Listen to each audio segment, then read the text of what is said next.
Standard 6G says to demonstrate knowledge of the settlement of the West.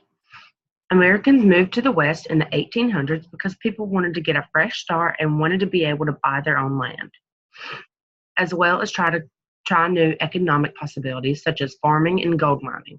It all began when President Thomas Jefferson bought the Louisiana Purchase in 1803 from the French government.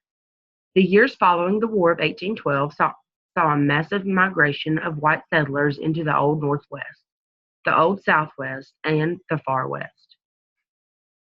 Between the years of 1800 and 1820, the American population nearly doubled, and by 1830, a quarter of the people lived west of the Appalachians. Westward movement was made easier by government efforts to push Native American peoples even farther west. The completion of the railroads of the West following the Civil War opened up vast areas of the region to settlement and economic development. White settlers from the east came across the Mississippi to mine, farm, and ranch. African American settlers also came west from the Deep South, convinced by promoters of all black western towns that prosperity can be found there.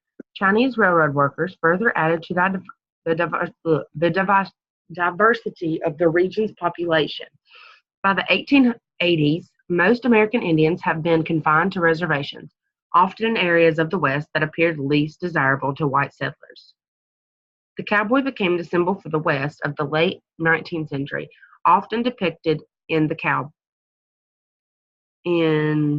popular culture as a glamorous or heroic figure.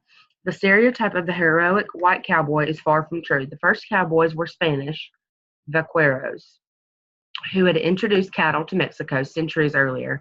Black cowboys also rode the range. The life of the cowboy was far from glamorous, involving long, hard hours of labor, poor living conditions, and economic hardship. The myth of the cowboy is only one of many myths that have shaped our views of the West in the late 19th century. In the late 1800s, white Americans expanded their settlements in the western part of the country. They claimed land traditionally used by American Indians. The Indians were hunters, and they struggled to keep control of their hunting lands. The federal government supported the settlers' claims. It fought and won several wars in Indian tribes. It forced the Indians to live on government-controlled reservations. Most of the settlers, however, were strong people. They did not expect an easy life, and as time passed, they found solutions to most of the problems of farming on the Great Plains. Railroads were built across the West. They bought food for homes, wood and coal for fuel. Technology solved many of the problems. New equipment was invented for digging deep wells. Better pumps were built to raise the water to the surface. Some of the pumps used windmills for power.